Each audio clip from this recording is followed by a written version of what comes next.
रविवार का दिन था। फुलेरा में रविवार का मतलब होता है आराम, फुर्सत और गांव की गर्मा गर्म खबरें। सूरज अभी पूरी तरह से अपने तेवर में आया भी नहीं था कि गांव के सबसे बड़े न्यूज़ चैनल यानी सुरेंद्र नायक की दुकान पर महफिल सज चुकी थी।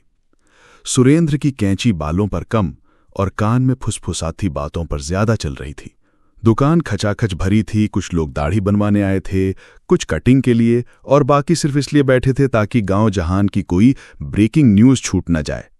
सब अपनी अपनी बारी का इंतजार कर रहे थे और बीच बीच में देश दुनिया की समस्याओं पर अपना विशेषज्ञ मत दे रहे थे। तभी गांव के सबसे अनुभवी और सठियाए हुए नागरिक आनंद मोहन चच्चा ने दुकान में प्रवेश किया। उनके चेहरे पर एक अजीब सी गंभीरता थी, जैसे कोई बहुत बड़ा राज उनके सीने में दफन हो। उन्होंने अपनी बारी का इंतजार नहीं किया, सीधा भीड़ के बीच में आकर खड़े हो गए और एक ऐसा बम फोड़ा कि सबके कान खड़े हो गए और सुरेंद्र की कैंची एक पल के लिए हवा में ही रुक गई। अरे सुनते हो सब, गांव में अनर्थ हो रहा है, घोर कलयुग आ गया है, आनंद मोहन ने अपनी कांपती हुई आवाज में ऐलान किया। सब उनकी तरफ देखने लगे। एक ने पूछा, क्या हुआ चच्चा, सुबह सुबह काहे चिल्ला रहे हो? आनंद मोहन ने अपनी आंखों को और बड़ा करते हुए कहा, हम कल रात अपनी आंखों से देखे हैं। ये जो नया सचिव आया है ना शहर वाला, वो पूर्व प्रधान जी की बिटिया के संग प्रेम प्रसंग कर रहा है। कल रात दोनों को हम पानी की टंकी से नीचे उतरते देखे हैं। बस इतना कहना था कि दुकान में मानो भूचाल आ गया। एक पल की खामोशी के बाद काना फूसी का ऐसा दौर चला कि मधुमक्खी का छत्ता भी शर्मा जाए। अरे सच कह रहे हो चच्चा, सचिव जी तो बड़े सीधे साधे लगते हैं। अरे भैया, शहर के लड़के हैं, इन पर भरोसा नहीं करना चाहिए। तरह तरह की बातें होने लगी। ये खबर इतनी तेजी से गांव में फैली जितनी तेजी से तो जंगल में आग भी नहीं फैलती। हर गली, हर नुक्कड़, हर चौपाल पर बस एक ही चर्चा थी, सचिव जी और रिंकी।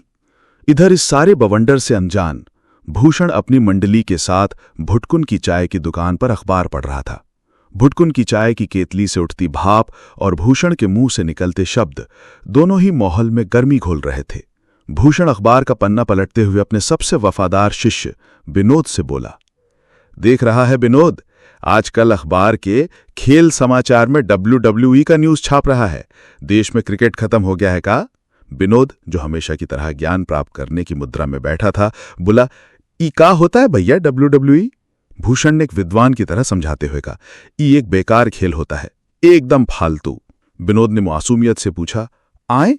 भूषण ने उसे अंदाज में दोहराया, आए नहीं, अरे ये खेल में दो आदमी बिना पैंट पहने बस एक चड्ढी में एक दूसरे से लड़ते हैं। और पता है काहे के लिए? विनोद की उत्सुकता बढ़ गई। काहे के लिए भैया? भूषण ने चाय की चुस्की लेते हुए कहा, एक ठो चमड़े का बेल्ट जीतने के लिए। बताओ, अरे कुछ और इनाम में मिलता, जैसे पैसा कौड़ी, तो कुछ काम भी आता। बेल्ट का क्या करेगा आदमी, कमर में लगाएगा तो लोग हंसेंगे। विनोद भी सिर हिलाकर समर्थन करने ही वाला था कि तभी उधर से धीरज चा आते हुए दिखाई दिए। धीरज चा के चेहरे पर खबरों का एक्सप्रेस दौड़ रहा था।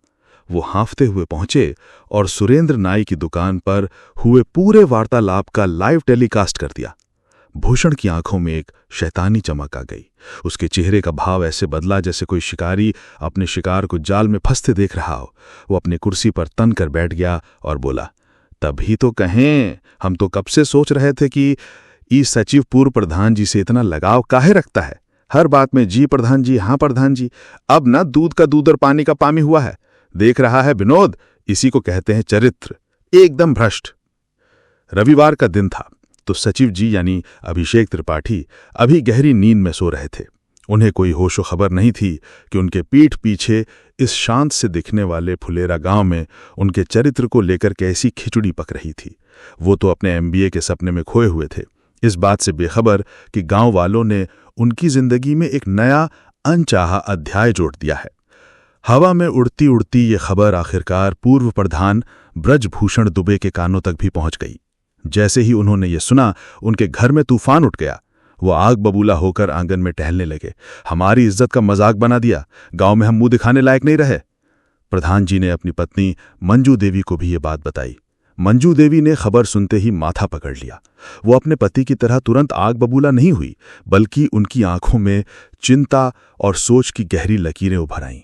तभी तक प्रहलाद चा और विकास भी भागे भागे प्रधान जी के घर आ चुके थे। प्रहलाद चा ने हाफते हुए कहा, प्रधान जी सुने आप, गांव में तो। इससे पहले कि वो कुछ और बोलते, प्रधान जी ने हाथ के इशारे सुने रोक दिया, जैसे कह रहे हों कि वो सब जानते हैं। मंजू देवी ने स्थिति को संभालते हुए कहा, सुनिए, ये सब बात हम लोगों को रिंकी को नहीं बतानी है। वो सुनेगी तो उसे बहुत खराब लगेगा, और सचिव जी को भी अभी कुछ मत कहना। विकास तुरंत बोला, हाँ चच्ची एकदम सही कह रही हैं। हो सकता है बनराकस यानी भूषण ये झूठी खबर प्रधान जी को बदनाम करने के लिए फैलाया हो। आनंद मोहन चच्चा तो वैसे भी कुछ भी बकते रहते हैं। प्रधान जी ने चिंता में डूबे हुए कहा, लेकिन आग बिना धुएं के तो नहीं लगती ना। सचिव जी को अभी पता चला इस बारे में? प्रहलाद बोले, नहीं, आज संडे है, वो तो अभी तक सो रहे होंगे।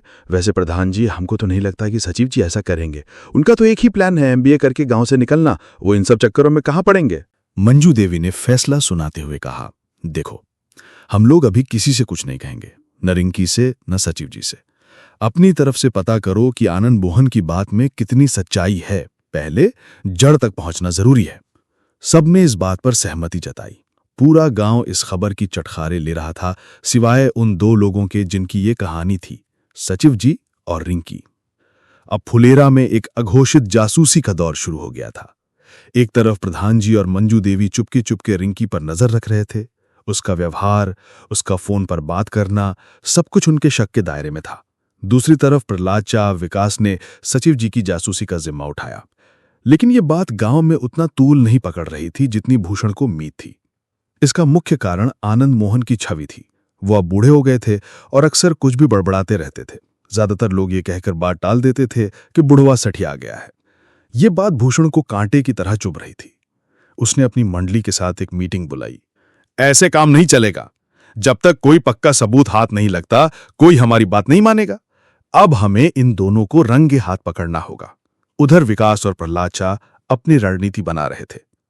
विकास ने प्रहलाद चा से कहा, चाचा, एक बात सोचिए, अगर सचिव जी और रिंकी जी का सच में कुछ चल रहा है तो सचिव जी ने रिंकी जी का नाम मोबाइल में किसी अलग या उल्टे सीधे नाम से सेव किया होगा और उनकी लगातार बात भी होती होगी। प्रहलाद चा ने अपनी दाढ़ी पर हाथ फेरते हुए कहा, ये बात तो है। आजकल के लड़के लड़कियां यही सब तो करते हैं। माई फ्लावर, गोलू, शोना ऐसे नाम से सेव करते हैं। विकास बोला, तो बस यही पता करने का एक तरीका है मेरे पास। अगले दिन विकास जब ऑफिस गया तो सचिव जी लैपटॉप पर कुछ काम कर रहे थे। विकास भी कुछ देर तक काम करने का नाटक करता रहा। फिर उसने चुपके से अपना मोबाइल स्विच ऑफ कर दिया। मोबाइल निकालकर उसने बड़ी परेशानी वाली शक्ल बनाई और बोला, अरे यार, खुशबू को फोन करना था लेकिन मोबाइल ही स्विच ऑफ हो गया। सचिव जी, जरा अपना मोबाइल दीजिए तो 1 मिनट। सचिव जी, जो अपने काम में व्यस्त थे, बिना कुछ सोचे समझे अपना मोबाइल विकास को दे दिया। विकास ने फोन हाथ में लेते ही सबसे पहले कॉन्टैक्ट लिस्ट खोली तो R अक्षर से सारे नाम देख लिए, लेकिन रिंकी नाम से कोई नंबर सेव नहीं था। फिर उसने कॉल लॉग देखा, वहां भी दूर दूर तक रिंकी जी से कोई बात नहीं हुई थी। विकास ने अपना दिमाग दौड़ाते हुए झट से व्हाट्सएप खोला, वहां भी कोई चैट नहीं थी। विकास को थोड़ी तसल्ली हुई। उसने खुशबू को कॉल लगाया, 2-4 बातें की और फोन सचिव जी को लौटा दिया। शाम को विकास ने यह पूरी बात प्रहलाद को बताई। प्रहलाद बोले, हमको तो पहले ही लग रहा था। ये आनंद मोहन साला बनराकस के कहने पर फर्जी खबर फैलाया है। उस बनराकस को तो हम देख लेंगे। इधर भूषण ने अपनी तरफ से पूरी फील्डिंग बिठा रखी थी। उसने सबसे पहला काम यह किया कि पंचायत भवन के पास वाली पानी की टंकी की तरफ एक CCTV कैमरा लगवा दिया। जब सचिव जी ने उसे देखा तो उन्हें लगा कि शायद गांव में सुरक्षा के लिए लगाया गया होगा। भूषण ने अपने एक चमचे माधव को प्रधान जी के घर के पास तैनात कर दिया था। उसका काम था रिंकी पर नजर रखना। जब भी सचिव जी ऑफिस के काम से फकौली बाजार के लिए निकलते, माधव तुरंत प्रधान जी के घर की तरफ देखता कि कहीं रिंकी भी तो घर से नहीं निकल रही है। एक दिन ऐसा ही हुआ। सचिव जी अपनी बाइक से फकौली बाजार की ओर निकले। जैसे ही वो गांव के मोड़ से मुड़े, माधव ने देखा कि रिंकी भी अपनी स्कूटी से घर से निकली है। माधव ने झट से फोन कर भूषण को बता दिया। भूषण को इसी पल का इंतजार था। वो अपनी मोटरसाइकिल से सचिव जी के पीछे पीछे निकल गया, लेकिन उसे डर था कि कहीं सचिव जी उसे पहचान ना लें। उसने फकौली पहुंचकर एक स्थानीय लड़के को 500 रुपए का लालच दिया और सचिव जी के पीछे लगा दिया। बस ये देखो कि ये कहां जाता है और किससे मिलता है, और हां, अगर किसी लड़की से मिले तो दोनों की एक साथ फोटो खींचकर मुझे भेजना। उस दिन असल में सचिव जी और रिंकी मिलने ही वाले थे। उन्होंने फकौली के बाहर एक शांत बागीचे में मिलना तय किया था। वो लड़का सचिव जी का पीछा करते हुए वहां तक पहुंच गया उसने देखा सचिव जी एक पेड़ के नीचे बाइक खड़ी करके इंतजार कर रहे हैं। थोड़ी देर में रिंकी भी वहां पहुंच गई। लड़के ने झाड़ी के पीछे छिपकर अपना मोबाइल निकाला। दोनों फोन में देख ही रहे थे कि लड़के ने सही मौका देखकर खचाक से दोनों की एक साथ फोटो खींच ली। फ्लैश की हल्की सी चमक और आवाज से सचिव जी और रिंकी दोनों चौंक गए। उन्होंने मुड़कर देखा तो एक लड़का भागता हुआ नजर आया। उन दोनों को शक तो हुआ कि उस लड़के ने उनकी फोटो खींची है, लेकिन इससे पहले कि वो कुछ समझ पाते, लड़का आंखों से ओझल हो गया। उधर लड़के ने वो फोटो तुरंत भूषण को व्हाट्सएप कर दी। जैसे ही भूषण ने फोटो देखी, उसकी आंखों में जीत की चमक आ गई। उसने फोन को अपनी छाती से लगा लिया जैसे कोई खजाना हाथ लग गया हो।